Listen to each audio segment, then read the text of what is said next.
Phil. Are we back? We're back. I'm back in black. Bam. Ba-da-bam. Ba-da-bam. Ba-dum, ba-dum, ba-dum, ba-dum, bam. Ba-da-bam. Ba-da-bam.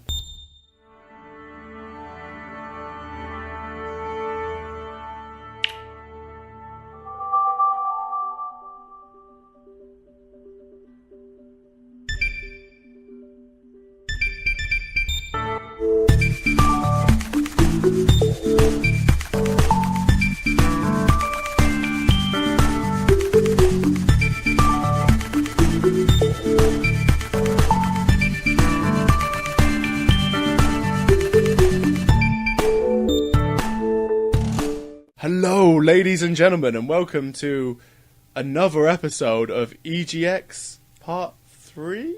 Part 4. Part 4. Yeah, we're this is the fourth and final part of our EGX Rezzed coverage. It is. We were hoping to also have a E3 rundown.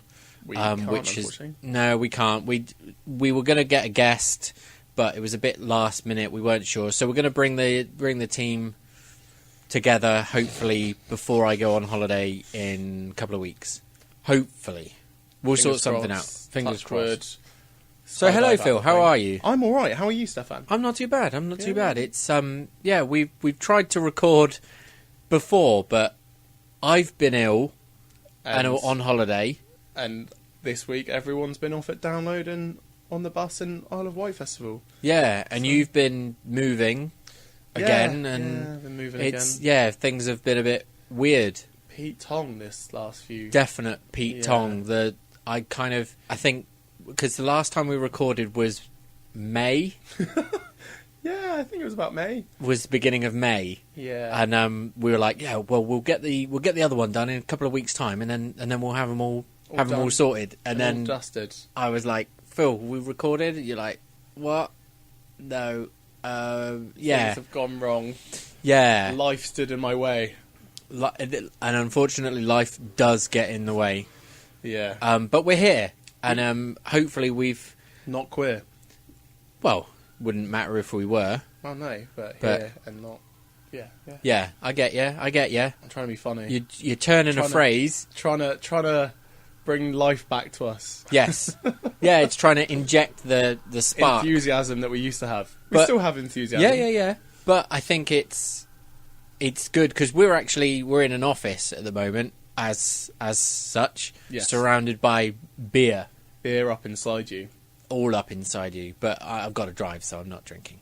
But we're in person. I can actually reach across the room. Oh, I touched you. It was like that thing in E.T. when he's like, Found how. I do you know, it's so long since I've watched E.T. Doesn't I he? can't Isn't he? He doesn't say phone home when he's doing the No, finger he thing. doesn't. He's healing the boy's finger, isn't he? Because the Yeah. boy's hurt himself, and he's like, wop, wop, wop, glowing. It's been a long He's like, time. Elliot. That's it, yeah. Yeah. All I remember is Drew Barrymore's in that film. I think a lot of people know that Drew Barrymore's in that film. Yeah. Don't know why. But yeah, so we're actually, because we were due to record an E3 episode, we were bringing the band together, but I thought instead of trying to hash together the EGX episode over the internet, it was just, we may as well just record in person. We bought the equipment, so let's Use it. use it. Yep, it's been since February since we last time we used this thing. Look at it. It's so clean and new. It is. It's lovely. The thing is, we record loads of episodes last year with the bad equipment and everything else, and then we're like, right, let's get new equipment and treat ourselves, and then we record less. Yeah, we will record less. Don't know why. But we actually were doing quite well with doing 2 episodes per meeting. We were, yeah. We were knocking them out of the park, and then happened. It's complete opposite. Yeah. Everything's gone wrong this year. It has. It's not been 2017's been weird. It's been a weird year. But last year wasn't. Last year was kind of depressing, but this year's kind of just weird. Yeah. It's like scatty. Trump. That's weird. But that was end of last year, wasn't it? When was the American... Yeah, that was, well, I'd say round the end of last year, probably start of this year. And then and the whole Brexit thing. Yeah. And then the whole general election thing. Which is... And everybody getting so defensive on Facebook. Oh, like, yeah. Who are you voting? Oh, I'm voting such and such. Well, you can't vote for such and such because they plan on murdering your firstborn. Well, where does it say that? Oh, a friend of mine told me. And people just wars going on Facebook. And then afterwards, everyone's like, well... Glad this, that's over with. I voted. I have my own opinion now. Who did you vote for? I did. Who did you vote for, if you mind me asking? I voted for the one and only saviour of this country, Lord Buckethead. Did you vote for Lord Buckethead, did you? I wish I could. Oh. I wish I could vote for Lord Buckethead. I voted Labour. You voted Labour. Good man. Pound it. I found it. Boom. But if I had the choice, it would have been Lord Buckethead. The one and only saviour of this world. There were some good tweets. I was like, I've not heard anything about this Lord Buckethead, but I was like, fair play. Yeah. they even flew him over to New Orleans, I think, to do an interview. Yeah, he was on like Stephen Colbert or... Yes, that was it. Yeah. He did an interview over there. And yeah. See, it's a good... It was... The only good thing to really come out of the election was the fact that everybody... Well, one of the things was the fact that everybody was like, yes, Corbyn, yeah, we actually... Everybody... And wasn't it... He was only like 2,000 votes away from actually having... What he needed. Yeah. Yeah. But then it's also... It was a great day for English eccentricity. Oh, yeah. For we had Lord... Elmo. Elmo? Elmo was also standing against Theresa May. So standing against Theresa May, you had Lord Buckethead and Elmo, and also standing against the UKIP leader somewhere, I don't know which area it was Mr. Fishfinger. Yes, I saw that on... I didn't know which constituency Mr. Fishfinger was from, but... So, it's good that it's kind of the fact that everybody was like, general election, can't vote Labour, can't vote Conservative and UKIP, and then everybody's like, well, but I'm quite happy vote for Mr. Fishfinger and Lord Buckethead. Because that's a logical idea. Yeah, exactly. I don't even think I heard of any of Lord Buckethead's or Mr. Fishfinger's policies, to be honest. Lord Buckethead's, one of his policies was, no one is not entitled to wear head cover, especially if it's of the bucket type. The other one was destroy all lords, apart from myself, because I am the one and only lord that you need. That's amazing. Do not make the third runway on Heathrow. Okay. Keep spending the money on Trident projects. I'm trying to remember the other ones. There was about 13 policies he had written down. 13. Was there anything about legalising drugs that... No. No? He strikes me as... Whoever Lord Buckethead is underneath strikes me as the kind of person who would be reliant on some form of... other products. Other extra prescriptional activities. To keep him going. Well, to come up with said policies and persona. Yeah, well, he was actually. Lord Buckethead was around when John Major... Really? Yeah, now, Lord Buckethead... was he the original? Is this the original, same guy? Yeah, I don't know if it's the same guy. No one really knows. So the mantle of Lord Buckethead is passed down through generations. Well, he is an alien. Okay. He's an illegal alien. Well, then how He's is an he... Englishman in disguise. Oh, I'm an alien. God. I thought you were actually being serious then. I was like, well, how can an illegal alien be eligible to be he's a lord, parliamentary figure? He's lord, but his lordness, his title gives him that the ability to do what he wants. So it seems he is a lord after all. No one messages with Lord Buckethead. No. Well, in all this nonsense... Oh, this was the other one. Oh, okay. CFAX to be brought back immediately with the Oracle and other teletext services to be rolled out to the next Parliament. That would have got my vote. Yeah. Teletext was amazing. My early mornings, I'd check... There was Digitizer was the gaming one. Yes, it was. Yeah. And I would go on there and I'd read like the news. They'd have a short review and then they'd have a cheat section. Yep. And I'd do that before the Big Breakfast came on, or before I watched. Big Breakfast. Before I watched Ulysses 13. Is it Ulysses 13 or Ulysses 31? That rings a bell. 13. It was like an anime where the guy, he looked like God, but he was like in a spaceship. I'm gonna have to Google it. The phone is out early in the episode. Well, mine's already out. And your phone. Wow. Ulysses. It was Ulysses 31, and it was like a kind of anime, kind of space thing. Yeah. Something else you might like that he did was, he was going to stand for is legalisation of the hunting of fox hunters. Nice. I think that's a good one. That's definitely a good Definitely one. up there. And free bikes for everyone to help combat obesity, traffic congestion, and bike theft. That would definitely combat the final. That's very good. And one that will definitely go in everyone's hearts was Katie Hopkins to be banished to the Phantom Zone. Oh. Yes, definitely. I think that was definitely needed. Well, politics aside, we have EGX Rezzed interviews, Philip. We do. Philp. Flop. Fleep, flop. So, I'm going to give you, because they're in no particular order, these are just the 6 that were deemed not as urgent. That's the way of putting it. Well, because the first episode included Snake Pass, which had just come out. Yep. So we were trying to capitalise on that popularity. We weren't. And Sexy Brutal, which was just about to come out. And it was all... So we've kind of spaced it through games and their release dates. So, like, the last episode included Rhyme, because Rhyme has just come out. And we have a review coming very soon, don't we, Phil? Very soon, yeah. Very soon. We missed the...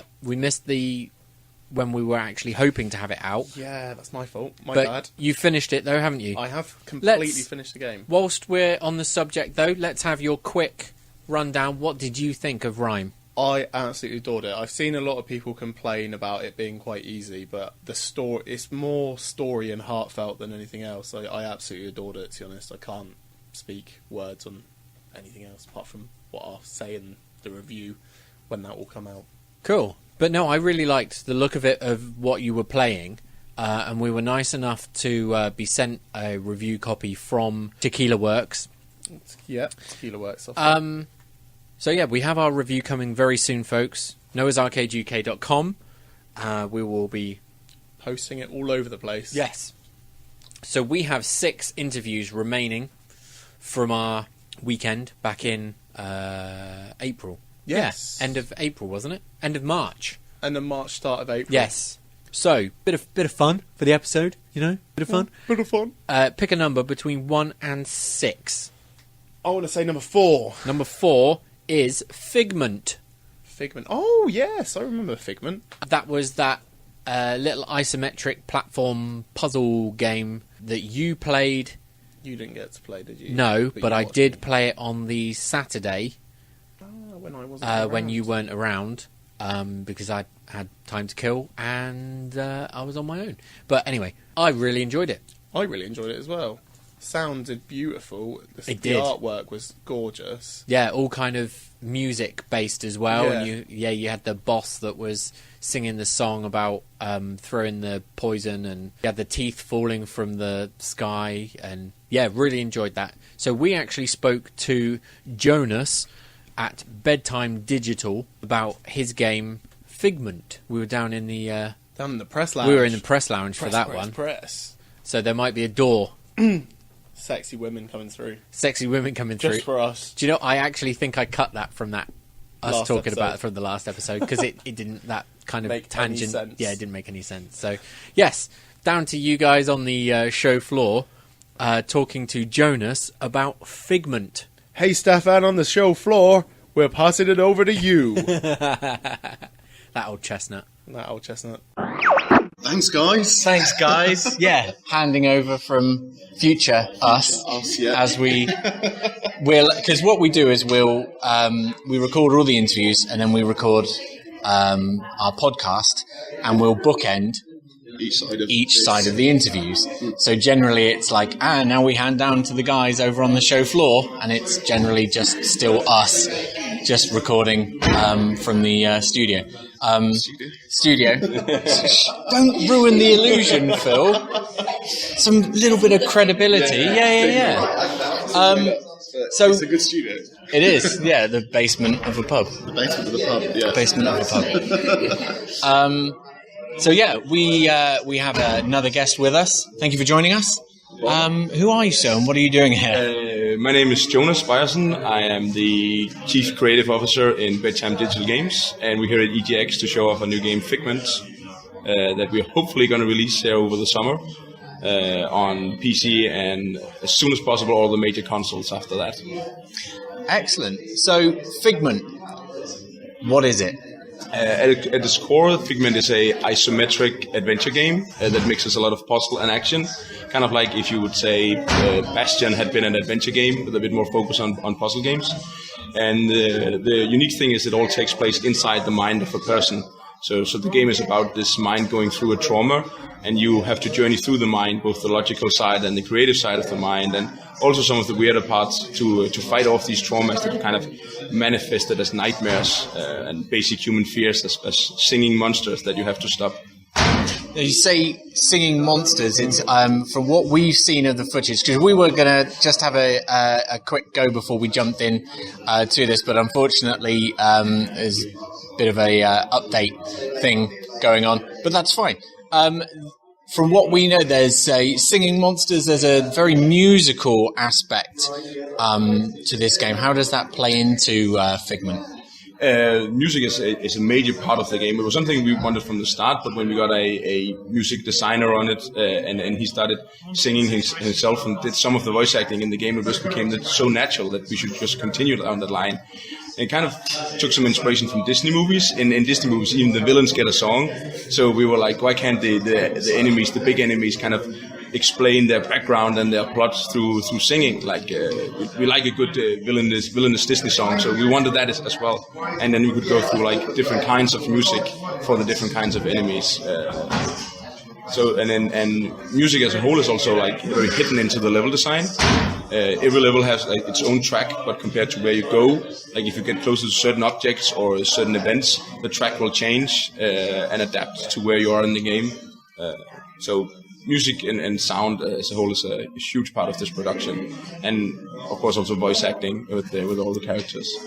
So it's very audio centric, but it's a very gorgeous looking game from what we've seen up on the show floor. There's some very unique visuals in that, in so much as it's from within the mind of this of the character that we're playing as. Where does the inspiration come from for the visuals and what we're seeing? It's kind of a mix of a lot of things, but the first inspiration was from our last game, Back to Bed. That was very much Salvatore Dali, MC Escher inspired, very hard from those two artists. And the reception from that was that people wanted a game where they could explore more. So we wanted to create an adventure game. And so we went, okay, that's the next step after having this half dream, half real world that we built for that game. And said, okay, let's go all in, let's go to where dreams are made, let's go inside the head. And to create this world, we kind of looked into a lot about how is the mind built up, like from a philosophical standpoint, but also like what are some of the areas you have in the mind and human fear as the enemies, and took inspiration from that to get cool mechanics.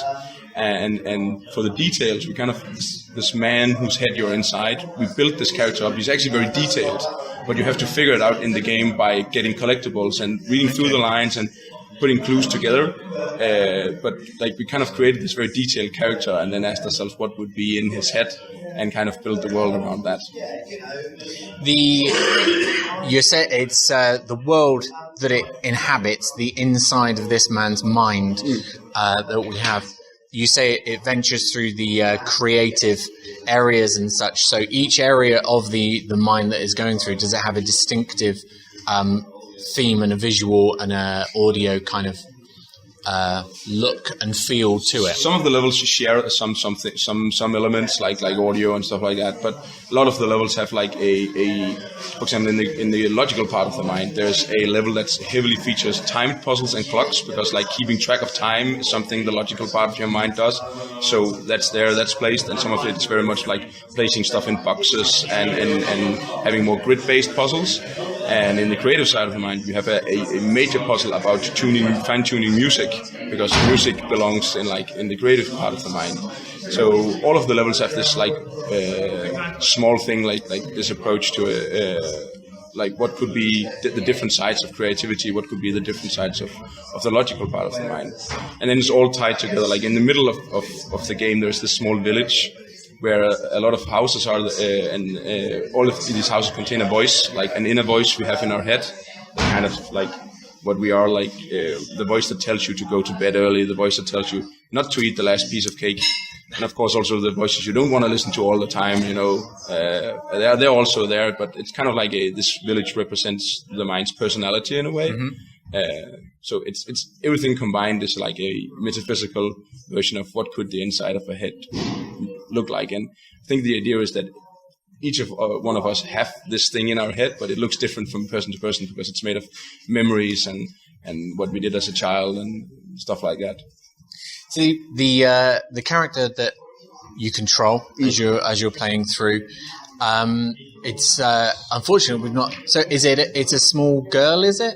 He's called Dusty. He's called him. But he got his friend is with him. A bird called Piper. Like, we call her a bird, but she's something different, because we're inside the mind, so everything is a bit surreal. So they're like two characters that goes on this journey, and the idea is that Dusty is the voice of courage in our head, the guy that tells you can do stuff, you can get up on the horse again. But when you start playing the game, you actually figure out that the mind has perhaps forgotten a bit about its courage, and as the game starts, it suddenly needs this again.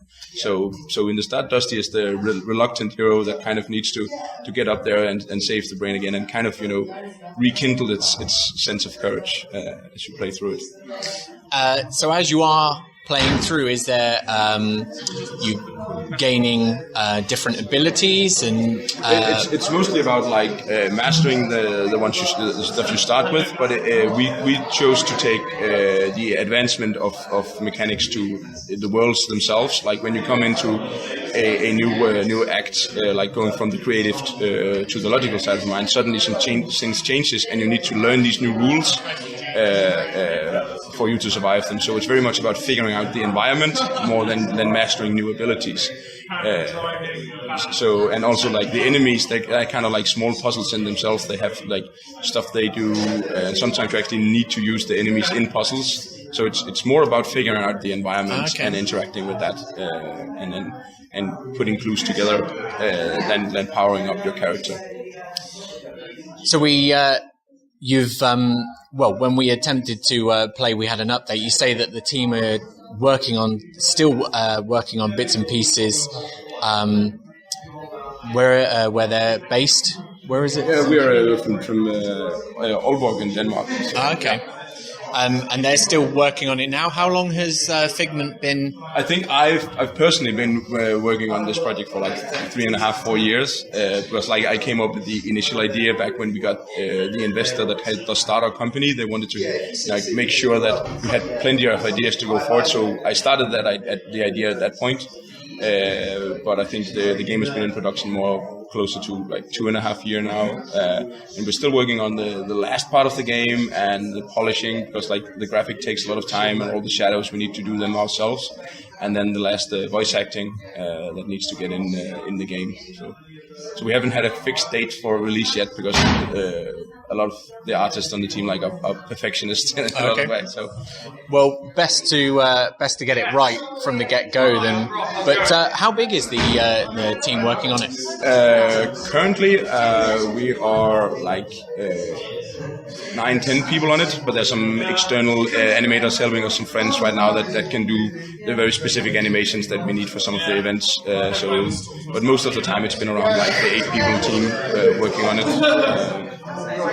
So you say you're just working on the last few bits. What are we looking at in terms of time frame to actually get our hands on the full copy? Like I said, over the summer is our goal right now, because also we are aware of the realities of game developing right now. It's also like you don't want to release on top of like big major news events and stuff like that. So we'll have it ready, and then as soon as we know something, we'll let people know. But we would, like I said, rather get it right, and then also hit a point where the game can actually, it can shine. I know it's a head turner, but it's also like it's a big world out there. There's a lot of other good games, but we want people to notice our game, and I think it can do that.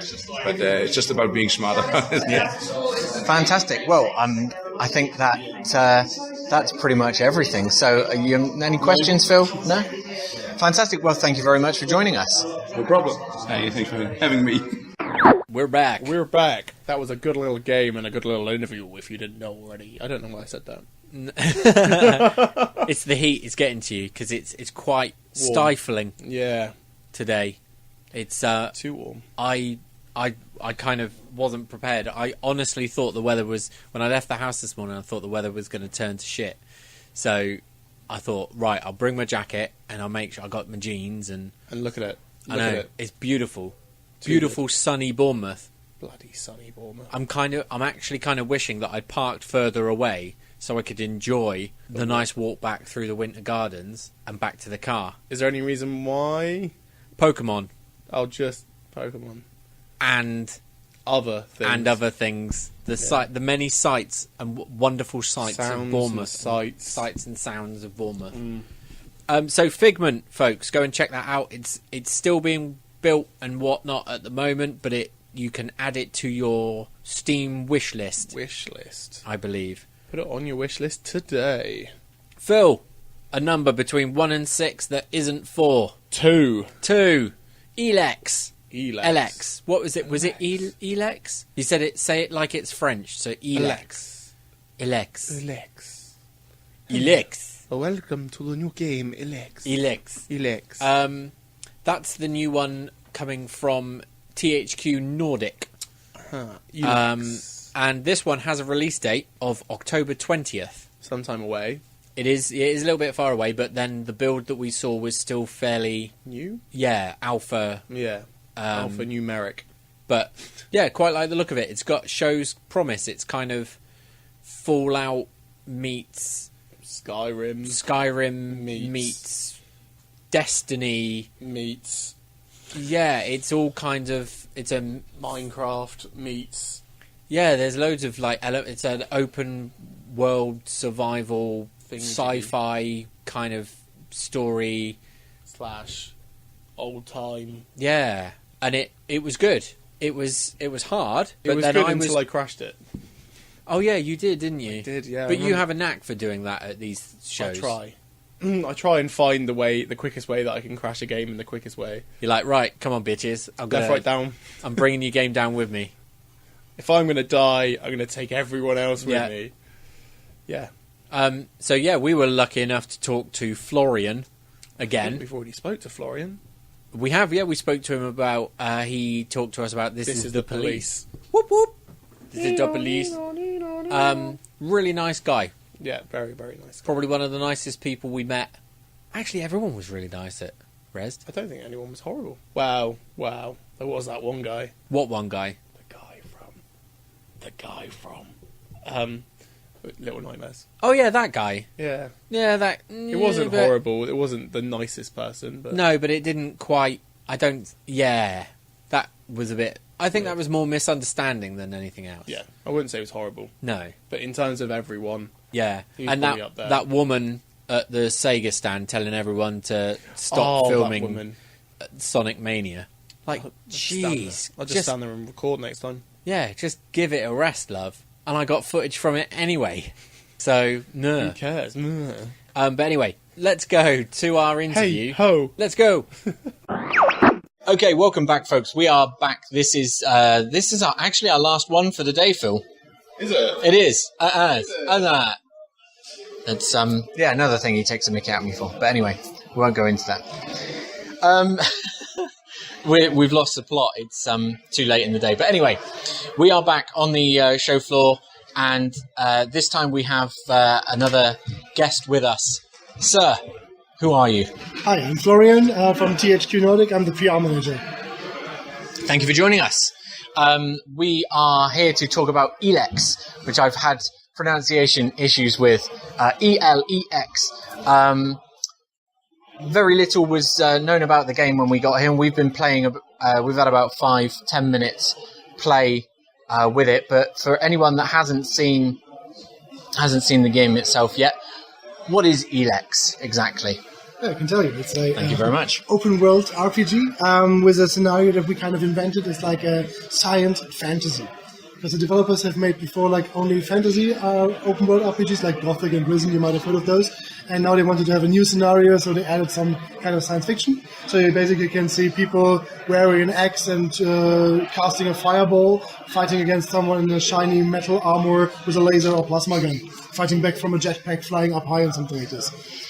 See, I started up the game. I had a sword chainsaw. Mm-hmm. I ventured out. There were dinosaurs. There were velociraptors, and I promptly died. I didn't know that I could change weapons. Didn't work that one out, and I didn't know that I could fly. And I'm guessing you didn't know you could heal. No, I didn't know that either. So what is the?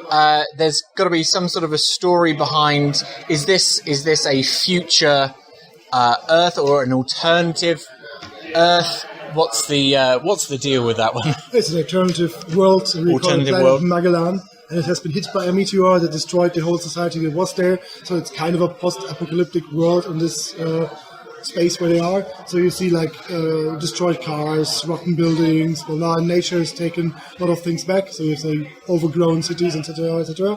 And there are some factions now living on this planet, like from the surviving kind of people, because this meteor brought Elex with it. Elex is a substance from somewhere, nobody knows. And these different factions have different ways to deal with it. So you like have the berserks, they live in harmony with nature, they transform Elex into mana so they can perform some kind of magic, but they don't want any kind of technology. So they just use their swords, leather armor, wooden huts where they live in, and, as I said, magic. Totally opposite are the clerics. They are 100% technology, so they use the Elex to power up their war machines. They have like big mechs with laser guns, or they're using plasma swords and flamethrowers, all the technology stuff you could expect. Third factions are the outlaws. The name indicates they're just bandits living somewhere in the desert in their own like fortress thing and just want to be left alone and gather some stuff from people that they rob. So they are not really interested in saving the world as the other two factions want. And it gets a bit complicated. There's a fourth faction that you can't join in the game because in the beginning you're already part of them. They're called the Alps. They're consuming the Elex, which makes them completely get rid of any emotions. Okay. Yeah, and they're also fierce fighters still. No emotions, no remedy. They're just killing everyone who stands in their way. And they have a big scheme for the world. So they're plotting something, and they want to get rid of the other people. And yeah, you are a war commander of those Alps. You're flying on a mission. You get shut down. You don't know really why or by whom, and so you want to find out and get revenge. But you are not an Alp anymore, because you're not consuming Elex anymore, which is kind of a drug for them. So, yeah, and then you are in this open world. Here you are. Good luck by solving everything, save the world, and find your own revenge. Now, the area that we've seen in the demo is there was lush forests. There was also a domed kind of an area that I couldn't get to because some dinosaurs managed to kill me before I made it. How big is the world of Elex, and what kind of continents or expanses are we to expect from? So we have one big landmass. It's a seamless open world RPG, so you do not have any loading screens, so you can basically walk from the upper left corner to the lower right corner. How big it is, it's always a tough question. We have never calculated the square kilometers or something, so it will take you like a long time to pass through it.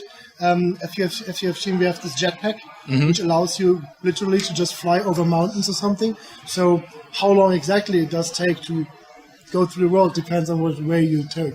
It's just a big world, and I can promise, but I can't give you any numbers or minutes you need to run straight ahead in one direction. So it's big. It's big. That you heard it here first. Big and it is very, gorgeous looking. Now so as you're going through, it's you've got RPG elements to it. So I'm guessing as you kill things, experience, you build up, you level up, get more powerful. Is there obviously you're finding armor and weapons throughout the world? Is there a crafting and a there you go. So what kind of further weapons can we? Because I'm guessing you've got the magic, so I'm guessing there's staffs and. Oh no, they don't use. Actually, for being simple, I always call it magic. Actually, it's psi, whatever. Okay. And you have like a device to perform it. So it's not like a staff or something. It's not like a typical Dungeons and Dragons mage with this flaming stuff or whatever. It's just like a device to perform this psi enhancer. Yeah. Say it like this. And then you have like different kinds of spells that you can use. Like for example, my favorite is like you can create a little black hole that pulls enemies towards it and knocks them down. And it does some damage, obviously. And then you can kill them while they're still lying on the ground or something like this. From the amount of weapons, we have like 2-hand battle hammers, axes, swords, flamethrowers, plasma pistols, guns, laser weapons like crossbows, regular bows. So it's like kind of a big variety of weapons. Could you create your own weapons in it? Because obviously you've got like a sword that has like a chainsaw attached to it, fire sword and stuff like that. Exactly. So you can create the basic weapons by crafting, and then you can put certain attachments to them. Like the fire sword, for example, this is an enhancement for a regular sword. So you can turn most of the swords you can create, you can turn them into fire swords, or acid swords, or ice swords. So they have an effect to them that you can just, does more damage to the enemy or something. Is that the same with like the magic section of it? Like, can you make your own magic, or is that just implemented as it is? So, like, can you create magic into certain ways? There are smaller modifications to the magic as well, but this is not like you can't have a flaming black hole, for example. Yeah. So there's way less things you can do in the magic side, the psi side. And then in terms of the armor, I'm guessing that you, throughout the journey through Elex, you encounter the different factions and such. Because you used to be Alps, sorry. You used to be one of them. Is it a case of that as you go through, if you prefer, kind of almost in a Fallout style, you meet them and they'll give you tasks, and if you do certain tasks, you end up joining them, and then you can switch out your class at that point, or is the class fixed at the from the start of the game? The class is always free. There is no class. So you do not choose like I'm a warrior or something. Oh, just have a certain amount of attributes like strength, dexterity, intelligence, so on, where you put points in, and this allows you to use different kind of armor. If you want to have the most heaviest armor, you need to be very strong, for example. Just plain speaking. And if you want to have the high advanced ranged weapons, you need a lot of dexterity. That means you can basically learn everything. You can be the tough armored ranged weapon magic guy who also has a flaming sword. Yeah, this is totally possible. You have a lot of different skill trees, and each faction has a unique one. And this is basically the unique thing. If you join them, they have a unique set of armor that you can get when you grow up in their ranks. So, for example, you start like as a... I'm missing the English word. If you're an apprentice, I think would be a fine word in the clerics, and you raise up to a scholar and so on and so on. And then you get better armor that you can buy for them, or you can just use your own armor. It doesn't really matter if you want to create it or if you have bought it somewhere. So the only thing that are unique is the skill tree for each faction. So the berserks have their own skill tree, the clerics have their own skill tree, and they have a certain kind of gameplay to it. So, for example, the berserks are focusing on magic, the clerics are the high-tech energy weapon guys. So these skill trees enhance this a bit. But you still can use all the weapons without choosing a faction. So there's basically totally freedom for the player. And by choosing those factions, you, of course, have different kind of endings of the game. So, that brings me to, I was going to say, as you're playing through, you've got the standard, you've been shot down, and you're making your way to try and work out what's happening. You're not consuming the Elex anymore. Do you? Well, no, because that would give away the game end. So, but along the way, the story plays out as to what happened. You meet them through the end, meet the various different factions as you go through, proceeding to the end game. How long do you estimate that this game will last? The average gamer. The average gamer would suppose it's about 60 hours. I played it for myself. I needed 55 hours by knowing a lot of things, so I know where to get the best weapon, for example, because the developers have showed me sometimes and such things. So for me, it was less exploring and more following the storylines I could do. Of course, they have made open world games before, which they also said they are a long time of playing. But do you know those speedrunners, for example? Yeah. I'm pretty sure we will find one who does it in 2 hours or less. Yeah. For the average player, I'm pretty sure it's like a very long experience. So I'm guessing we're seeing these builds. The alpha builds are just on a PC at the moment. Are we looking at a PC and console multi-platform release at a later date? What's the... Yes, it will be a simultaneous release on all 3 major platforms like PC, PlayStation 4 and Xbox One. And it will be like, late summer. Late summer. We're saying at the moment. Q3 late summer. Fantastic. Excellent. Well, it looks brilliant. Thank you. And, I can't wait to... Get it? Can't wait to see the finished product. Yeah. So, thank you very much for joining us today. Thanks, it's a pleasure. Yeah, great Scott. You need to... Marty! You gotta go back Can't to... burp. Are you trying to do Rick and Morty there? Yeah, See, I'm not. I can't do it. I've been told that I should watch it, but... You should. The pilot episode you showed us, and I couldn't... Anne didn't like the pilot episode, but he loves it now. Does he? Yeah, Anne didn't like that first episode, but when he watched it, he liked it. Okay. Then I will be giving Rick and Morty a second chance in amongst all of the other stuff that I'm watching. I'm not surprised. I'm trying to watch season 2 of Attack on Titan. So am I.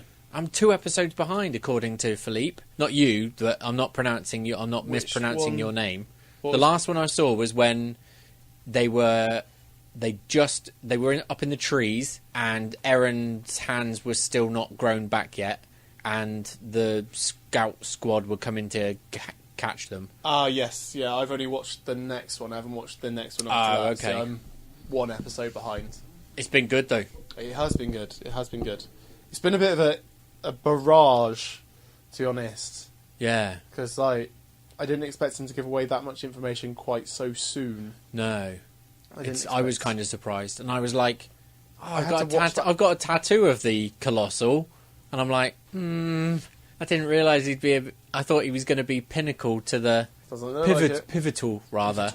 A pivotal But- role to the whole empire of Attack on Titan. Yeah, but like the second live action film. Oh god, that live action. Anyway, Elex. Number 6. Oh, are you picking the number Yeah. already? Oh, okay. Well, number 6 is our 6th interview, is Armoured Engines. Armoured Engines. Almond Choo-choo. Engines. Almond Engines. Almond Engines. Not No, armoured. Armoured Engines. No, I preferred almond. No, I don't know how almond engines would work. They run off almonds. Oh, they're not made of almonds. No, they run they're- off of... yeah, they run off almonds. Oh. Yeah, instead of coal, they use almonds. That'd be quite good. I think that's a good idea for a fuel source, to be honest. Or almonds. Yeah. Almond power. Almond power. Anyway, these are not almond engines. They're they armoured. are armoured engines, and they were the guys that were sharing the Same- flat with us. Yeah. Bounder Games, they go under. No, you didn't get chance to play Armoured Engines, did No, you? they showed it to me when we were in the flat. Yeah, it was on they had it on their iPhone, didn't yeah. they? But I got to play it on the show floor on the Saturday, Yeah. and it's good. It's good. It's like a tower defense Okay. kind of a game, but there's a story in it, and the train talks. Is his name Thomas? No, he's called Billy, and he's the only talking train in existence, and they're being hunted for the technology, something like that. He's not the only talking train. You've got Thomas, you've got George, you've got Bertie. There's loads of decent talking trains out there. All right, in this particular universe, he He's is the only talking yeah. train. And it's like a tower defense game, and you're going as you're progressing, you're picking up extra carriages, which are your weapons. Okay. And you can switch between different weapons depending on the different enemies that are coming to attack your train as you're moving from location to location. So rather than you being static and it being a tower defense and the enemies coming to you, You're moving. you're moving and the enemies are moving as well, and you are setting up your weapons to Combat. So it's So it's quite it's a bit of a twist on the whole tower defense kind of a thing. It was an early version because they said they'd literally managed to throw it together that day. Yeah, like the day before. Yeah, I remember But- them saying that. For a build like that, it played really nicely on the show floor. And I mean, I actually had to wait to get a go. They had a lot that of many people. people. Yeah. So yes, you weren't there, Phil. I wasn't. So this is all going to be Ship over my head. yes. I don't know why ship. If you were Airship? a boat, or if it was an airship, Final yeah, Fantasy 7 8 airship. perhaps. I talked to Sarah from Bounder Games about their game Armoured Engines, not Almond Engines. Nope. Choo choo to the show floor we go. You've gone mad, haven't you? You've Yeah, I finally think I have. cracked. Welcome back, folks. We are in the dying embers of this year's EGX Rezzed. It is sadly Stefan just on my lonesome. However, we have had somebody stand in as a guest to chat to. So thank you for joining us. Who are you and why are you here? I'm Sarah Herzog. I'm part of Bounder Games, and we're here exhibiting our game Armoured Engines, which is a sort of a mashup between tower defense and shoot 'em up, set in the Wild West, where you control a train. Now, it's not just any old train. As you said, as I sat down, it's a talking train. Where did the idea for this kind of a game with a talking train come from? Well, we actually decided on the train first and the talking part second, but we really like trains, and we just thought, well, how can we make a great main character? Well, how about a main character that actually is the train that you're playing as? So, the build that we're playing at the moment was you've got these short tutorial, gives you the basics on it. And then we had a small stage where we're having to deliver coal, but we're having to keep it defended.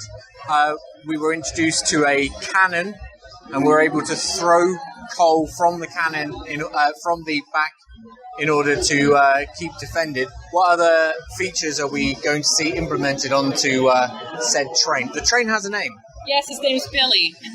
Billy Wylam. Billy Wylam. Yes. Okay. So what you saw today was the cargo and a gadget, which is the cannon. So there'll be various types of cargo, and they all will act a little bit differently, but you'll throw it just like you did the coal. And the gadgets will be, right now we've got planned 3 for the first zone, which would be a Tesla coil, the cannon, and a machine gun. And then, in addition, there'll be passengers that you can take from place to place, and they're a bit more passive. They'll provide buffs or deal damage to things nearby their cart. Fantastic.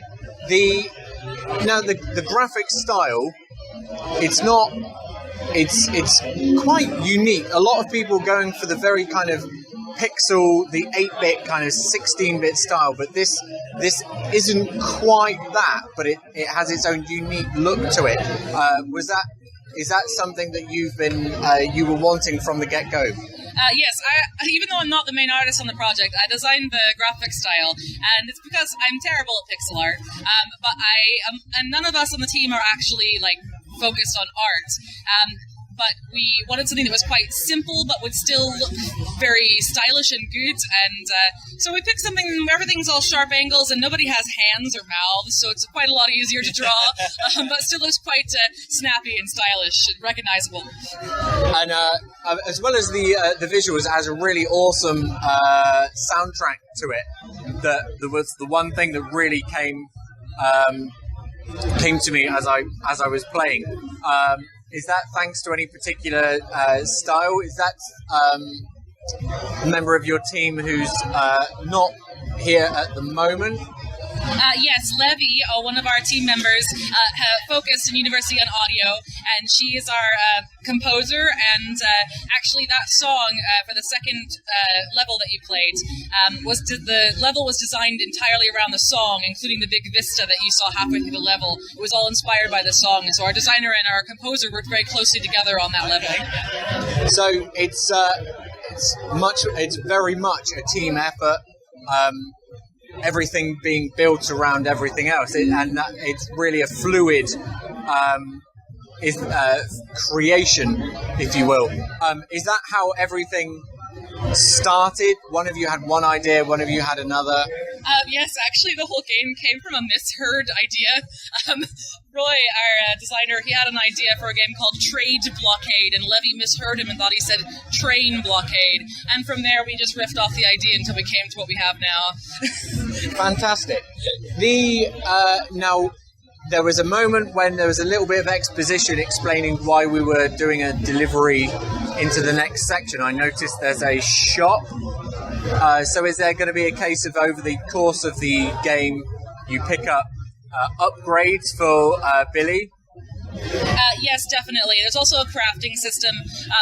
So as you go along, you'll be trying to get from one side of the world basically to the other and bring Billy home because he's trying to get home. But along the way, you're going to have to do jobs for people. You're going to be able to upgrade your train with a shop and buy all sorts of consumables, extra parts for the train, and components to make your own parts of the train as well. Because what I also noticed was they're trying the talking. Is Billy the only talking train? And they're trying to keep it under wraps. There's some sort of kind of a mystery thing going on. Yes, Billy is a legendary living engine. It's an ancient technology in this world. And he was unearthed by some shady characters who wanted to exploit him, but he wanted to escape and go home. And that's what the story's about, is him trying to get home and Dusty's helping him out.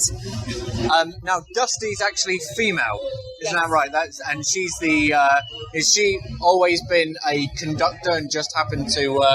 Dusty has a sordid past. She's been a bandit, she's been a sheriff, but she's generally got a lot of mechanical expertise, and she was most recently working for the same sordid characters that were unearthing Billy, but she decided she couldn't have any of that, and it may have been partially due to the treasures that he tempted her with that are in the same place where he's trying to get. Ah, okay. So, did you mention there were 3 worlds overall that were... 5 we're planning. 5 you're planning. And the first one we saw was you're looking at a canyon. Yes. As such. What do we have?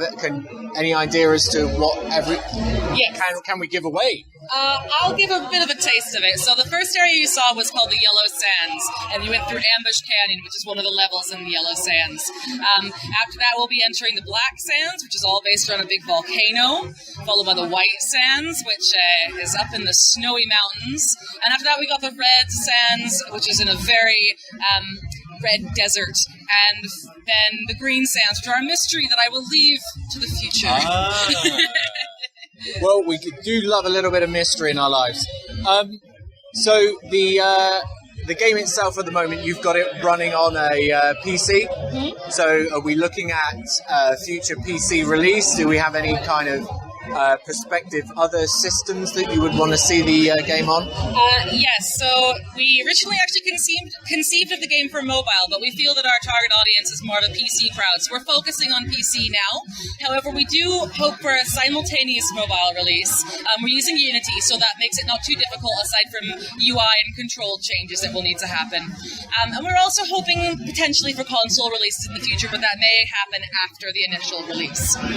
So we're the build that you've come together that we've got at the moment. I know we've actually been sharing a flat. It was quite funny. We checked in, and then yourselves checked in, and we're like, "Oh, you're going to EGX?" And we're like, "Yes, we're going to EGX." And it's been quite a weird few days how everything's kind of just happened. But you happened to mention it was literally a couple of nights ago that you had the first level put together. So has it just been a case of you've been planning all of the ideas, and once you were happy with that, all of the ideas were down, you were like, right, we know what we're looking to do, it's just a case of going ahead and getting it done. Yes, we've actually been working very, very part-time on the project for a couple of years now. We've only been working full-time since January. And in that time, we've also, our team members have encountered some mental health issues we've mostly recovered from now. But that's the reason we had basically been crunching the last few weeks getting ready for this. But at this point, I mean, we had loads of stuff laid down in design docs, and now we have the systems built. So at this point, from now on, it's just a matter of making the content. So, in terms of a time frame, I know it's going to be hard. Is it a full-time dedication now, or are you looking to sort of still just kind of as and when? What's the... Well, we're trying to work full-time now, yes. The only caveat to that is if I need to get a job in order to stay in the country, given my immigration status. Okay. Well, we fingers crossed on that one. If we make enough money on the game, then I won't have to. So, full-time, looking into it. How long do you think will the eager public will be able to see Armoured Engines? Well, I've been telling people end of this year, but I've been pointed out to me that's when all the big AAAs are releasing things. So it may end up being Q1 next year. That's my hope. That's what we're shooting for. So it's you don't want to release before you know it's ready. It can often be a mistake. We've spoken to a lot of indies over the years who have just tried to get it done too quickly, but from what it sounds like, you've put the plans in together, and that's the best thing. They always say the best laid plans, often Afghan Anglais or whatever the term is. Some poet or something or another. No, Robbie Burns, I think he said that. Anyway, this is my poor education, not really... Anyway, we'll edit this bit out. Don't know why. It's the end of a long weekend, and I don't even know what I'm on about anymore. But yeah, hopefully we see it Q1 next year. Yes. Armoured Engines. From what I've seen, it's looking like it's going to be shaping up to an awesome and fun game to play. So, thank you very much for your time here today, and we wish you all the best of luck. Yes, thank you so much. There you go. We're back. Back with the ill behaviour. With the ill behaviour, I haven't heard that song. Back once again with the Renegade Master. People damager. Something like that. Let's go with number one. What's behind box number one, Stefan? Behind box number one, Knights and Bikes. Oh, Knights and Bikes. We played this a few times. I did. Yeah, you did. I played the once, but what were we sat on whilst we were playing it? Were we sat on the BMXs or were we sat on the kids' bikes? Because I think the first one I sat on the other one. Oh, yeah, of course, because I was talking to Greg Rice from Double Fine, name drop. Greg Rice from Double Fine. He's a good friend of ours, Greg Rice. He's a good friend of ours. Closest friend we've got. Taller than you, isn't he? He's not a friend anymore. He's my friend, because I only have tall friends. Or so it seems. Yeah. But, well, no, that would indicate that I was short, but I'm not. I'm of average stature. He's short. Shut up. I'm not short.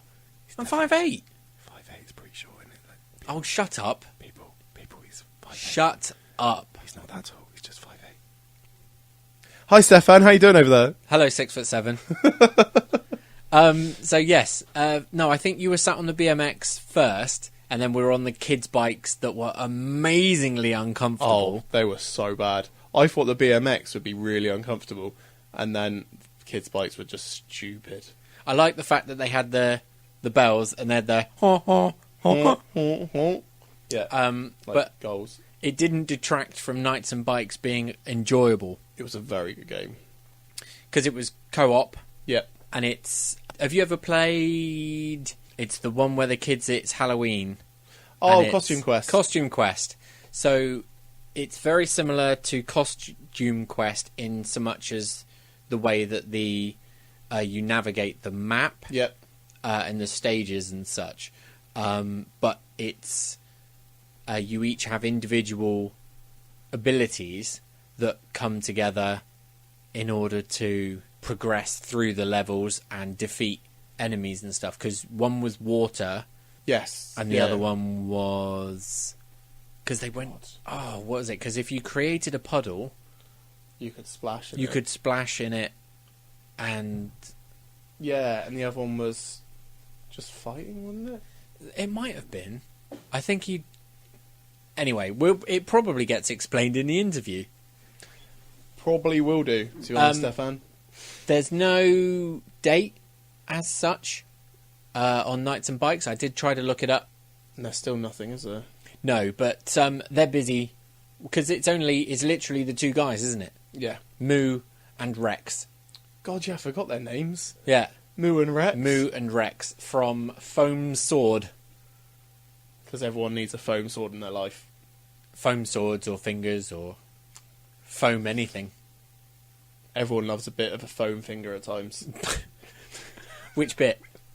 Just the tip. Just the tip. Nice. So yeah, let's go back down to the... Oh my god, this deteriorating fast. Quick, let's go down to the show floor. Get out of here. Talk about Knights and Bikes. We are back. We are. We are back. I say that every time. We should do like the thanks, guys, as if we've just handed over from the studio. Yeah, that studio is. The studio in the basement of the pub. Yeah. Okay.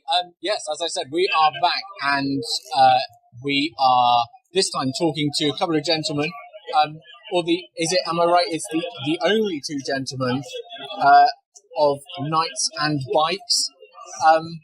Chaps, if you wouldn't mind introducing yourselves. I'm Moo. I'm the programmer. And I'm Rex, and I do the other bits. You do all the other bits. So you're here at EGX this weekend with Children's Bikes and Knights and Bikes, the game that you are bringing to systems through Double Fine Presents. Not many people are going to have heard of Knights and Bikes. Not yet, anyway. So for those who haven't, what is it? It's basically an adventure about childhood. We wanted to create an action adventure where you get to play as some children who are kind of like having their first moments of freedom. You know, they're getting their bikes, they're setting off on adventures, cycling around this island. It's set in 1980s basically in Cornwall. And they are saddling up, riding around, like digging up treasure, or what they think is treasure. I mean, it's all the kind of things that kids normally find, like buttons and marbles and like dead birds and things. And they're collecting all these together and just kind of learning about the adult world that they're surrounded by. And through that, they're starting to learn about the more kind of fantastical history of the island and the knights from the title of Knights and Bikes. Okay. Well, that's my next question, Gun. I was like, why Knights with a K? So it's they are tracking down the history of an island, a history of their island that they live, and they're the knights along the way. So that's that one answered. So just the two of you. How long have you been working on this now? How did it all come about? So we ran a Kickstarter campaign that ended about a year ago from now. And before that, we'd been thinking about the idea for a while, but we'd basically been working on it properly a little bit before that Kickstarter campaign. We went full-time after the Kickstarter campaign, and that's probably been 9 months since we've been full-time on it. And so I'm guessing you ran the Kickstarter and it's literally just the two of you. There was no publisher, there was no one attached to it. Not at that point. So, how did things come about with Double Fine Presents? Because it's got a very kind of Double Fine feel to it. Was that always there from the beginning, and it just happened that they picked you up? What happened there? Yeah, I mean, things aligned very easily. We did have a bunch of other interesting publishers approach us because of the success of the Kickstarter. But Double Fine games are very similar to the kind of games that, they're the games that we love. We're making something that has a strong element of character, of art, of atmosphere, so it tied in very well. They helped us out a little bit with the Kickstarter, when they when they talked about the game on like their social channels, like our numbers went through the roof. So that was really cool. And then also they're like really great friends of ours. We kind of when we're in San Francisco, we're like crashing on their sofas and vice versa. So it's like a really strong like friendship between our two little entities. And I think when we are just a tiny team of two of us, it's great to have some other like people to just talk to, or like break down and cry in front of, or celebrate with, or just go share the ride together. So you say you're big fans, big friends of Double Fine themselves. Is that where the inspiration kind of lied for the title itself? Is you inspired by Double Fine games of the past, or is there anything that you used to play when you were younger that kind of you've brought to this the fun of a bygone age of gaming? So I don't think there were any Double Fine games in particular that inspired any like specific parts of Knights and Bikes, but like we like a lot of the games, the way they do the tone and story and their characters. But I think for me, one of the biggest inspirations for me was Secret of Mana, both in the idea of a group of kids going on an adventure together, but also just the experiences I had growing up, and it being sort of a foundational point of a lot of friendships I had, of like spending time with friends, and a time when video games were something that brought people together. Like I had to think about, once I met my current wife, of just like, I used to always play these video games as a way to escape from people, and I just thought it's this weird thing of there's this person I want to spend more and more time with, and there's these things that are these 50-hour single-player things that pull me away from her, and it just made me really long for that time when video games were a thing that made me meet new people and spend time with my friends rather than spend time alone. That's fantastic. See, I'm the complete opposite on that one. I'd rather find a game that would take me away from time with my wife, but not everyone's like me, who's a miserable old git. So, from what we saw of the demo, the children, their names? Nessa and Demelza. Nessa and Demelza. Wow. There's got to be something behind those names. Well, every resident in Penfersey Island, where it's set, there's one of either their first name or their surname is named after a Cornish place name. So the tiny village of Demelza is very close to where I grew up. Okay. And Demelza is actually special because she's called Demelza Penrose, and that's like two places in Cornwall. So, but everyone's got a place name in their name because they're just like better names than you could ever come up with yourself. Yeah. So. Yeah, that's really interesting. Although I said that really, I'm sorry, I didn't mean it. Yeah, that's really interesting. I could reel off a whole load of Cornish places. Could you? Sorry, no, I didn't mean. That's a good one. I actually didn't mean that to come across as I did. Then I do apologise. So you've got the children going out on their adventure. And they set off, and they're you say it's an action RPG. So I'm guessing over the course of the period they become stronger.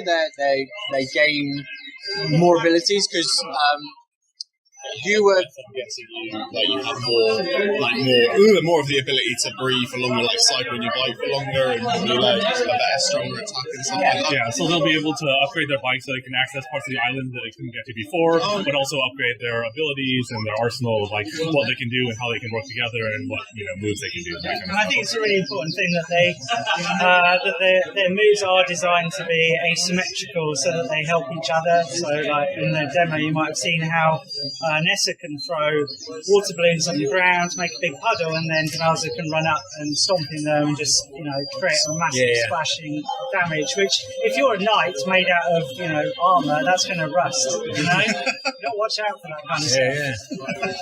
So, sorry. I was going to say, the demo that we played is based around the librarian. like the rest of the story based around like sort of children's books in the sense that like you go out and you find pixies and stuff like that, or is it very different depending on where you go to?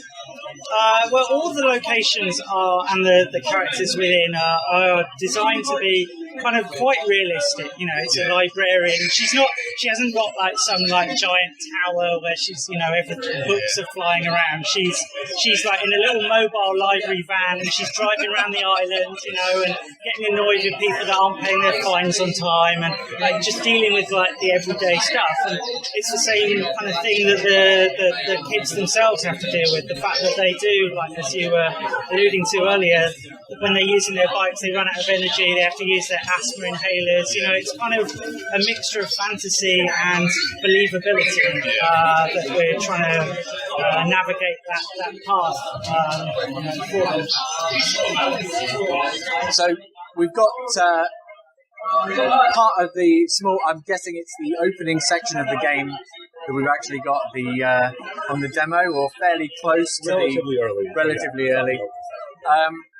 So how far through the game are you guys in terms of your development?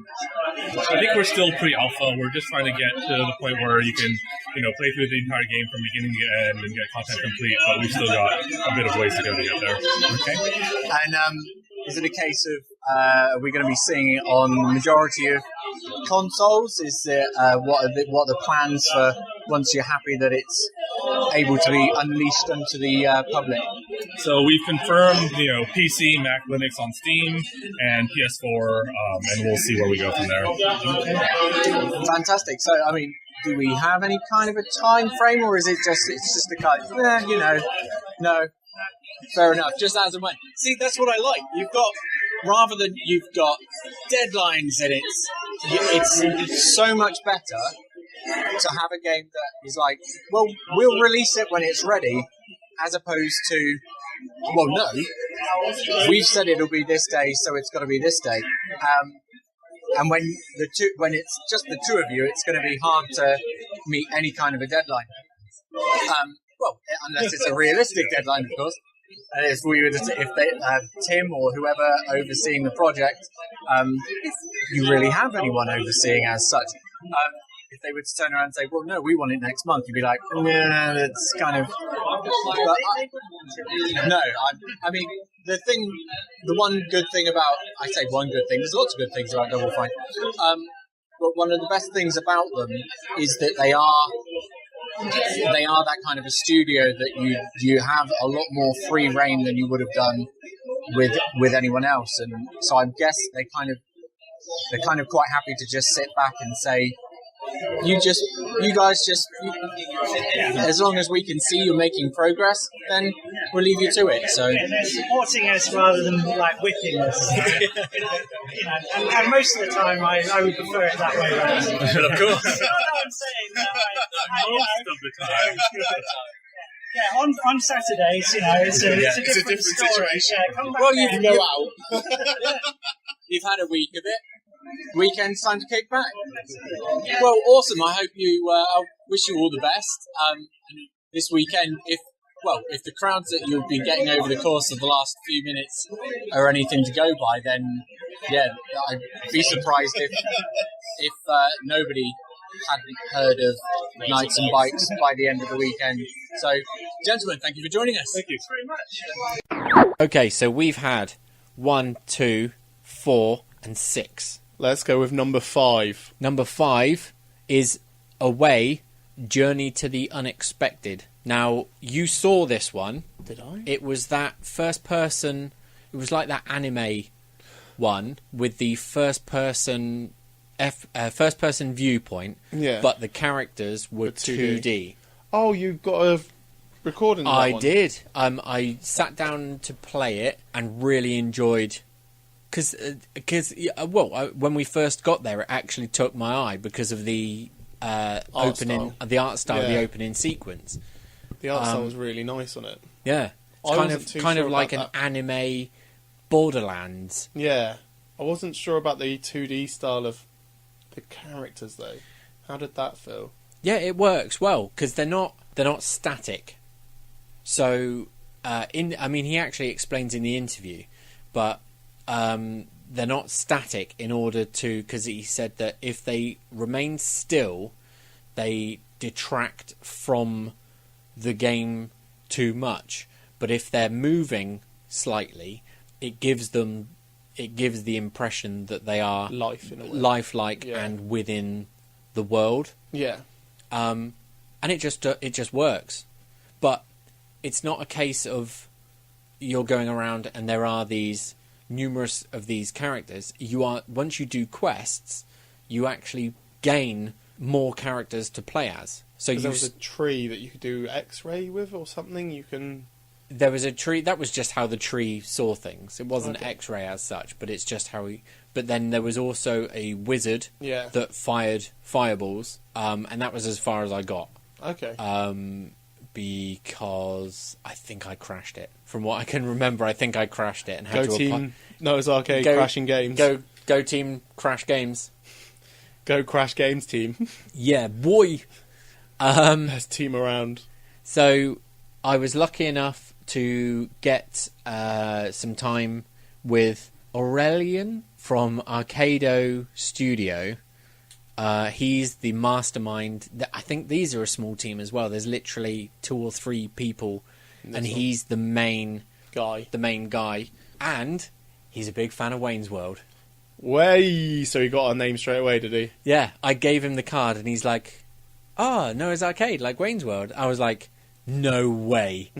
And first person. We actually, I tweeted him with the headbanging gif of the guys in the car, and he tweeted back saying, Cassandra!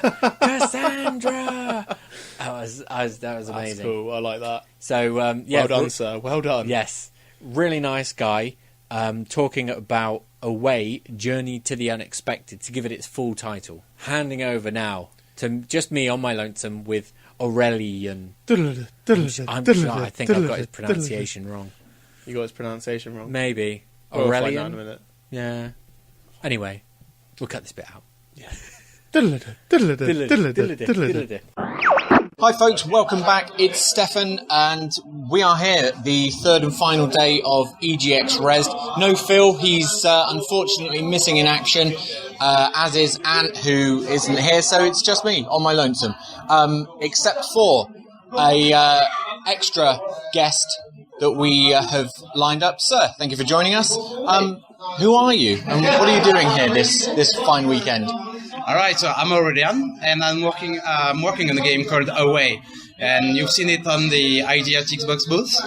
And basically, it's kind of a feel-good FPS, if it makes sense. Does it? It does, yeah. It does, yeah, cool.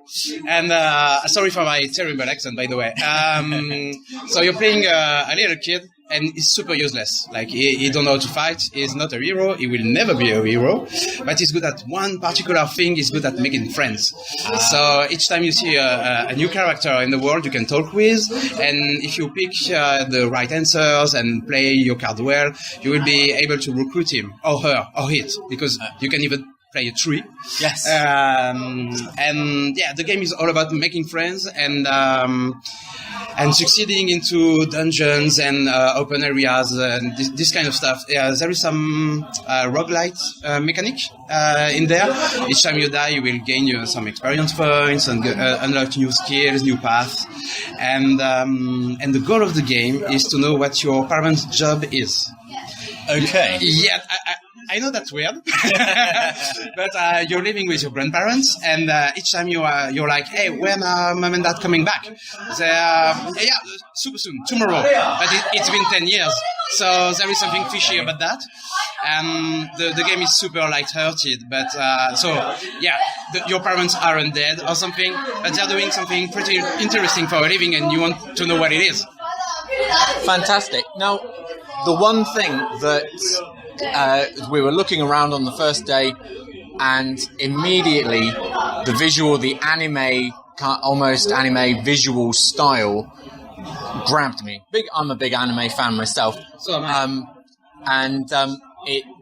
It's got that Saturday morning anime look to it, and it just caught me. Where did the idea for that come from? You're a big anime fan. And also because in France we grew up with so many anime on TV, even anime for adults. We were aired for kids, which is a strange thing. But from that, and also I always loved first-person games, but most of the time the setting kind of bore me, the realistic Iraq war stuff, or even the super arty abstract stuff. So I wanted to try to mix some an anime look with a first-person game, and I was waiting for that for a long time, but sadly Japanese developers will, I guess, never do that because they're not very into first-person games. No. Yeah, so I tried and it kind of worked, I guess. It looks spectacular. The anime style of it just really jumps out at you. But the one thing that is very unique that I noticed, and I was like, hang on a minute, the locations, everything is 3D. Yep. Everyone you talk to is 2D. Is 2D. Yeah. And but you would think that would come across as jarring and it wouldn't blend, but it does. And this is a cheap trick. Not really. This is the same trick than in Wolfenstein or Doom, this kind of classic stuff, but this time in HD, so it blends way better. And also, if I got to be very careful with that. If the characters aren't moving all the time, it's like they're in paper and they don't blend. Okay. So that's why all the characters are so much animated and they're like on drugs or something. They're always moving their arms, their legs, their head, everything. It's because at the moment they stop moving, it's lost. You're like, oh, everything is in paper. I don't like it anymore. So I guess it's part of the look of it. Everything is moving, always moving. So, as I was going around the area in the demo, I was picking up money. Yep. I found fireworks. Yep. As an extra defense, because as you say, the boy, he's he's not that good at combat. No. Yeah. And I came across a wizard, or a guy who likes to think he's a wizard. Yeah, he's mostly drunk, but yeah. Mostly drunk. Yeah. And then there was a stall that was selling items and such. Is there many abilities that the boy can unlock? Does he evolve, or is it just a case of you gain stronger and stronger friends? Your main character will always be the weakest character, but he will evolve thanks to the experience points. You will unlock new moves like a baseball move. To how to say that? If an enemy shoot at you, you will be able to throw back the projectile at him. Yeah. Deflect, exactly. Thanks for real English word meaning something. This kind of new move, a guard, obviously, he will evolve, but you will really, really need to make some new friends to be able to progress into the adventure. How many friends do we have envisioned for the character himself? Something like 15 or 20. It's not very. We are not sure yet, but at least 15. So, you're not sure. How long has the development been going so far? You say your first reveal was at PAX a couple of weeks ago? Yeah, exactly. We announced the game like 3 weeks ago or something, and I've been working on the game for 1 year and a half. And as I was telling you, we are a super tiny team. We are like 2 people. Yeah. So we are. So your I'm design doing the graphic. I'm doing the graphic and the code, and a friend of mine is helping me with the level design. So where did you say the idea came from? You wanted you've been wanting to see an anime-style first-person shooter for a while, or a first-person game rather than first-person shooter. I wouldn't necessarily. Yeah, it is a first-person shooter, but I guess not in the way people think about it. At first, like it's not like super gory or realistic or stuff like that. But at the end of the day, you're like hitting and shooting at baddies. So I guess it's one first-person shooter. But yeah, I was very curious to play a first-person shooter in another kind of setting. Is this your first go at a first-person shooter, or do you have history in? Absolutely not. This is the first time I'm doing some 3D stuff, and this is the first time I'm coding a game. So, yeah, everything is new to me. Oh, wow, fair enough. You've taken quite a big bite to... Yeah, it's fun to learn new things, so let's do this. So, you're displaying at ID at Xbox here. How did that all come about, getting on the ID? Actually, it was quite a surprise. Because I learned this from my publisher like a few days ago, and Microsoft wants to invite you on their booth. It's free, they're nice people, and you can hop on the train and visit London. So, all right, I'm coming. Was that was Xbox always something that you were looking to get the game on, or was it PC in mind, or do you have a particular? Consoles in general from the start. I'm handling the PC version myself, and another company is porting the game on Xbox One, obviously, and PS4 and Nintendo Switch as well. Oh, fantastic! I mean, I really like how it looks, and I actually can't wait to see the finished version. How far away do you think that is? You say it's been about 18 months so far. I'd say we are at 60% or something. It's always super hard to answer that, because at the very particular time you're like, oh, all right, we're finished. You want to add some stuff because everything needs some more love, and you want to polish everything. But I'd say 60 for now. So you're happy with the story? How that's all kind of in place, and it's just kind of... Yeah, I want to add a bit more of context at the beginning of the game. You play the game, and that's a demo. So you want people be able to jump in and quickly play. Right? It lacks a bit of context at the beginning of the game, but it's shaping well, and yeah, I guess it will be out later this year, and we. Hopefully. We have our fingers you can crossed. feel the terror in my eyes right now. Hopefully. So we're hopefully looking at Xbox, PS4, all of the above, and it feels like a natural fit picking up the PlayStation, the Xbox controller that you have here, and it's very smooth, and the controls are very natural.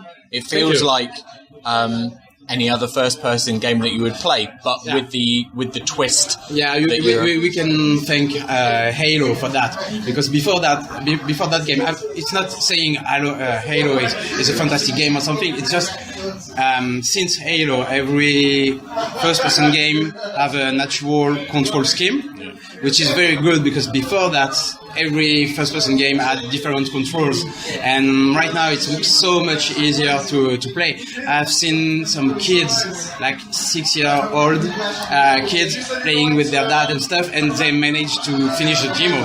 So I'm super impressed with that, and also it's a very reassuring, because I guess it plays okay, so even for a 6-year-old, so good. Fantastic. So it's full title, Away, Journey to the Unexpected. Journey to the Unexpected. Without the French horrible accent. I think it gave it a bit more sophistication, I think. Yeah, that's fake. Well, thank you very much for joining us today.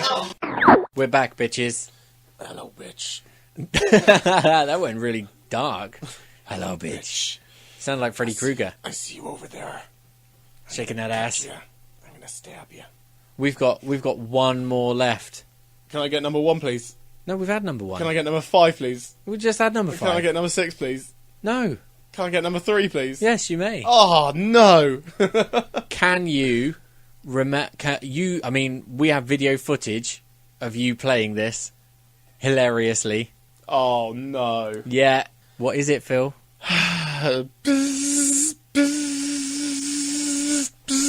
Go away! Go away from me! Go away! Oh, I nearly smashed the TV. Yeah, it's BeeBeeQ. It is BeeBeeQ, yeah. very, very good fun. Very good fun? Very awesome fun. Yes, lots of fun. Some would say it had a bit of a buzz around it. It had lots of buzz about it. God. It's a VR title. It is. And you are a chef trying to cook at a barbecue. Yep. And people are bees They're using being happy. controllers, and they have to sting you. Yep. And if they sting in the right locations, your hands will swell up, and you can't hold any of the swatting. Or equipment. if they sting you on the face.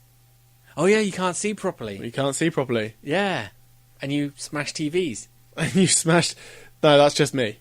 I thought I was playing Smash TV when I couldn't see anymore. So I was just like, if I play Smash TV in my head, then I'm going to win. But it had a boundary thing on it. It had like a grid. I didn't realise that. I saw the bee over there, and I was like, I'm going to fucking kill that bee. You were out for bee blood. I'm gonna make my own BeeBeeQ with your body. Bees on the grill. Yep. Struth. Australia. Struth. Struth. I don't know. Yeah. Something like that. Something like that. But lot of fun. A lot of fun. Too much fun. And I don't know. I wouldn't say too much fun, because that would indicate that it was a bad thing. Oh, I'm not saying it was a bad thing. I was saying it was too much fun because I nearly broke a TV. You did. And, a big, massive board that said BeeBeeQ on it. Yeah. You can see all of that on our YouTube channel. Yay. That's on our our EGX experience video. Is it up online, is it? It is, yeah. What, me smashing the place up? Yeah. Yay. There's a whole section where it's like... team, go. And it's Phil just flailing his arms around. Sounds about right. That's my life in general. I just flail. Just flail. Yeah. All about that flail life. Yep. So I've run out of PP on my splash, so I just flail now. Sounds about right. Yeah, I've got renamed Magikarp to fill. I'd go so far, though, as to say you are now a Gyarados these days, rather than a Magikarp. Really? You are pretty girt and giant. I was giant back then. Well, yeah, but I suppose the whole flailing thing. Anyway, we'll cut this bit out as well. This is us talking to Martin from Pop-Up Asylum about BeeBeeQ. And that isn't just BB, that is BeeBeeQ. BeeBeeQ. Oh, is it double E? Yeah. Is it double B's? Yeah. I thought but it was... double B's, double BEE, not double B's as in just the letter B's. No, so it's I thought it BeeBeeQ, was... BeeBeeQ. I thought it was BeeBeeQ. No, it's BeeBeeQ, BeeBeeQ. I thought it was BeeBeeQ. No. So it's BeeBeeQ. Yeah. Okay. Not BeeBeeQ, but BeeBeeQ. Well, I knew that, but I thought it was just BeeBeeQ. No, it's BeeBeeQ, not BeeBeeQ. What a ridiculous conversation. Best conversation ever. Here's the interview. Welcome back, folks. I always intro like that. I really should look into day two. We are. Day 2, Friday, EGX Rezzed. It's earlier than we were off to a start of yesterday. Was it? Well, yeah, because we didn't really... That person did. Yeah, that kind of... Anyway. Once again, Stefan and... Phil. And we are... we have another guest for your delectation. So, sir, if you wouldn't mind introducing yourself. I'm Martin Ashford. I run the creative side of Pop-Up Asylum. It's me and Mark Hogan. We make games in our free time. It's just a hobby, and we're really happy to bring BeeBeeQ down to EGX Rezzed this weekend. Thank you very much for joining us. BeeBeeQ. You're the gentleman behind, one of the minds behind it.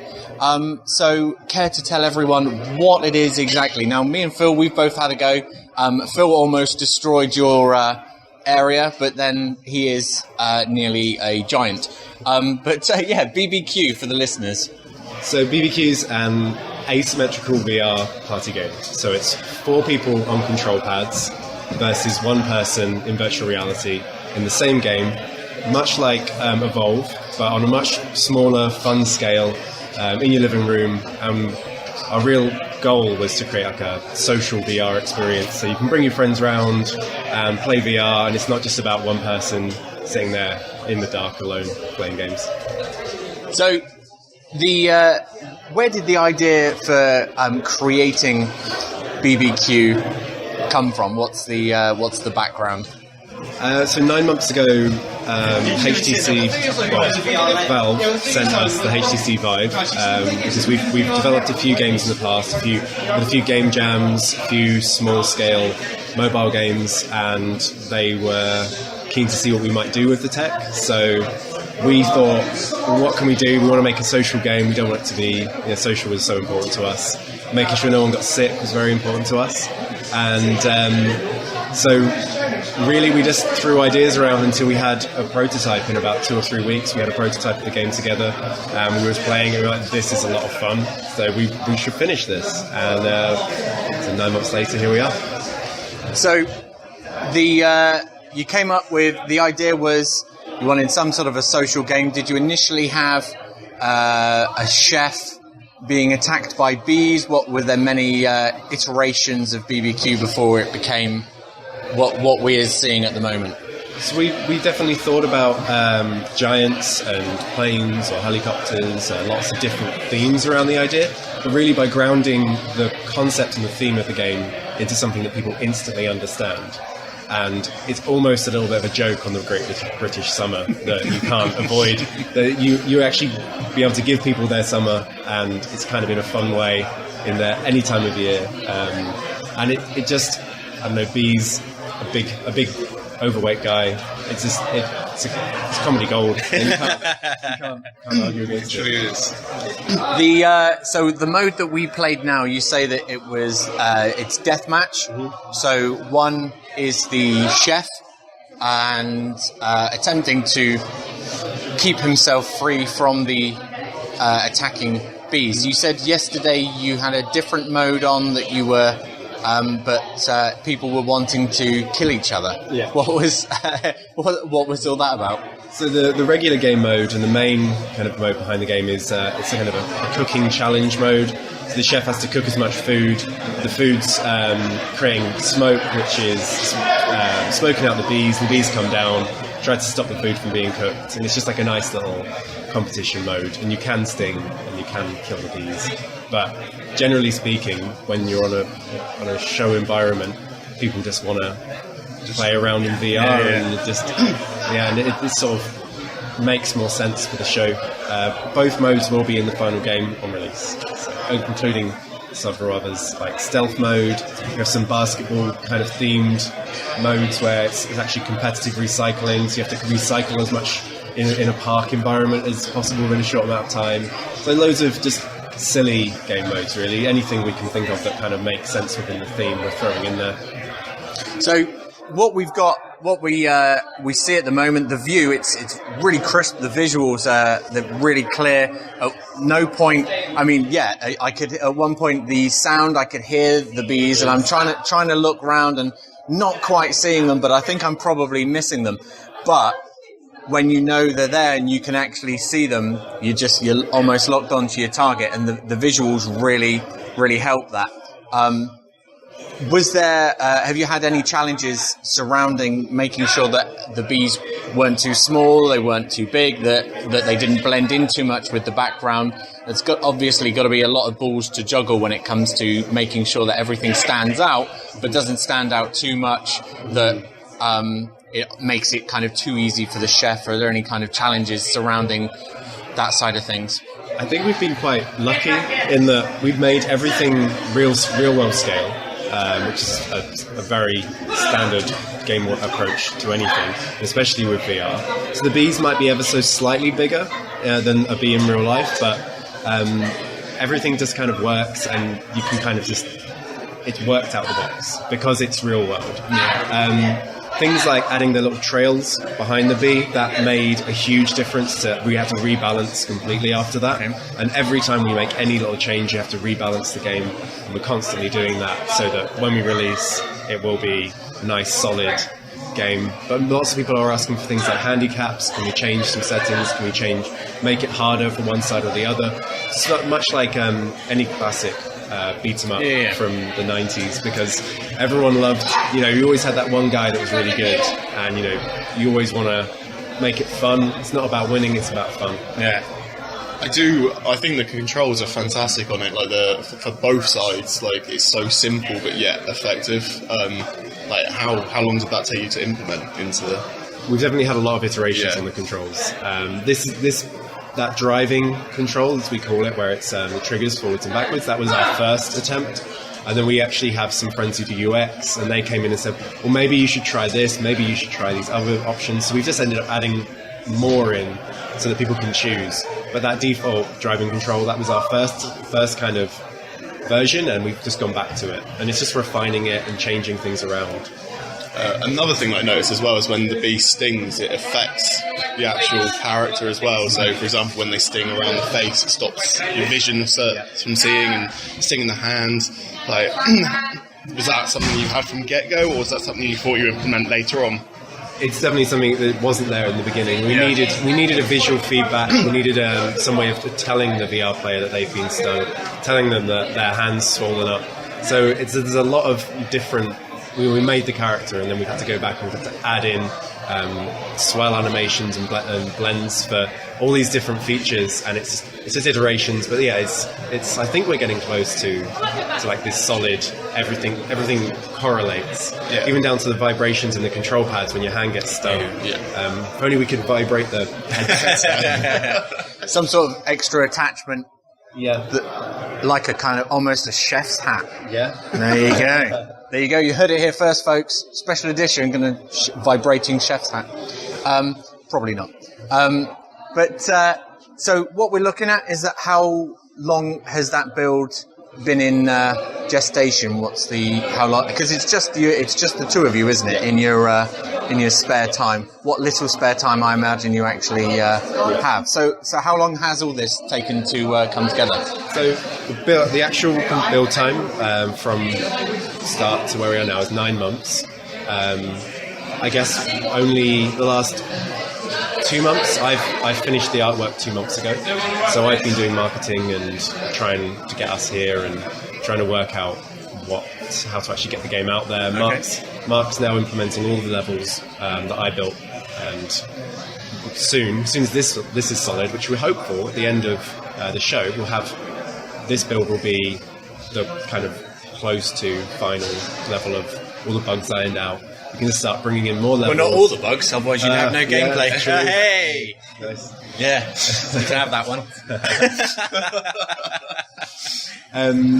So, 9 months, and I think, hopefully, that we haven't got an official release date yet, but I feel like we could aim for summer, or August time, and getting that release trailer out is our next big goal. Yeah. And giving ourselves a harsh deadline to work to. So, are there any particular platforms that you are... So you say you were working with the Vive. Yeah. So I'm guessing it's Vive-centric. You're looking at Oculus. We actually got the Oculus build working last night. Oh, so nice. Because we were working until 11 o'clock last night, of course, after the show. So the Oculus build is now working, which means we can send that out to some of our contacts at Oculus, which is great. And hopefully, I'm really hopeful, I can't guarantee it, but hopefully PSVR. We're looking at a very, very different system, but if we can get it on PSVR, that would be great. It's just a matter of actually doing it. Yeah. So if we can get all 3 platforms on release, then that's our goal. It looks fantastic, and you say PSVR. I think it would be an amazing fit. I'd be highly surprised if we didn't. So I think it's probably more so from a technical standpoint in the programming to the actual. I have very little in terms of knowledge about programming and the different platforms and stuff. I just like playing games. Mm-hmm. But I'm guessing the programming between the two systems is not as straightforward as kind of just like. Yeah, we'll just change a couple of numbers in there and job's a good one.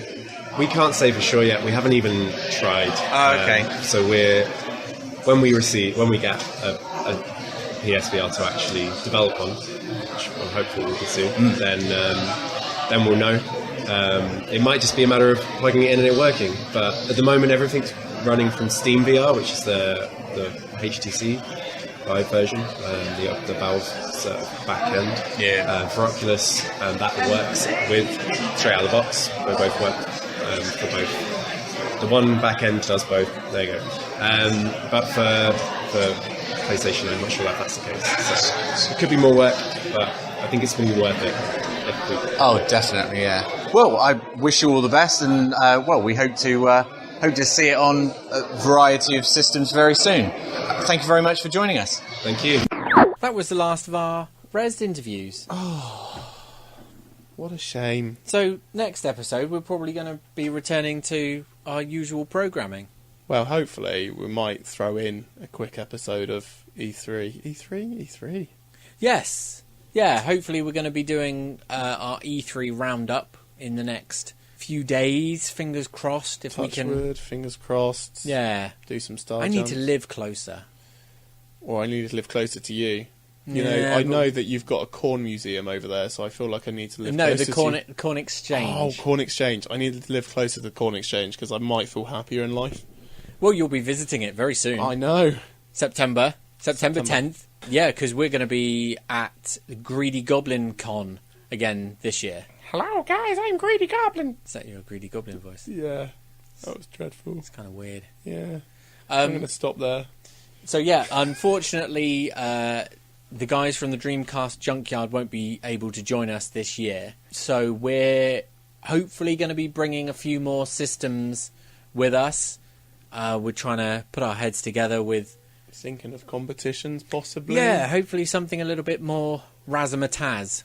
We're bringing out all the curtains this year. Yeah, All bringing out the curtains and the big guns and the razzmatazz. Everything you need under one roof at the Corn Exchange. Yes, the Corn Exchange Dorchester, Greedy Goblin Con. They've confirmed one of the guests is Silverstone. No, Virginia. I've forgotten her surname now. She was in Farscape. Oh, what, the girl from Farscape? The one that was blue? Yeah. So they've got.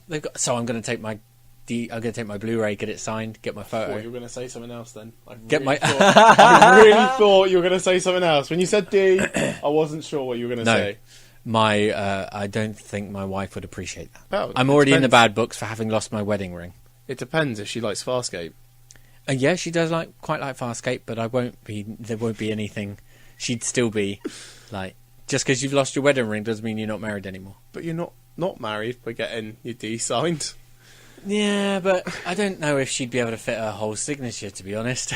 It's not what I've heard, Stefan. Well, shh. But yeah, so she's one of the guests. Yeah. That's pretty cool. And there's still more to be announced. I'm guessing Dan Prowse, probably. Dave Prowse, you mean? Dave Prowse, sorry, I've got a friend called Dan Prowse. I don't know, I don't think he's... No. Matt Dale has been... Oh, yeah. He's like an extra in loads of stuff. Always extra. Always extra. Who gives you extra? Matt Dale does. He does. The guys they're doing is Jedi Academy, the lightsaber training and stuff. The guy who trained like Liam Neeson and whatnot in episode 1. So yeah, Greedy Goblin Con, 10th Did he of not September. train in episode 2 or 3? I'm not sure. I didn't read that far ahead. So he was the one that trained to kill all the kids. No, because that would have been episode 3. That's why I said episode 2 or 3. Yeah, but because if he trained in episode 3, he would have killed the kids. Yeah.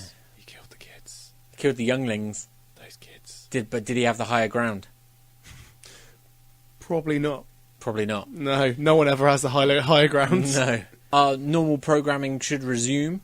Hopefully. And don't forget, you can still, until end of July, you can still get 10% off any order at americanfizz.co.uk by entering in your coupon code Vanderhoff.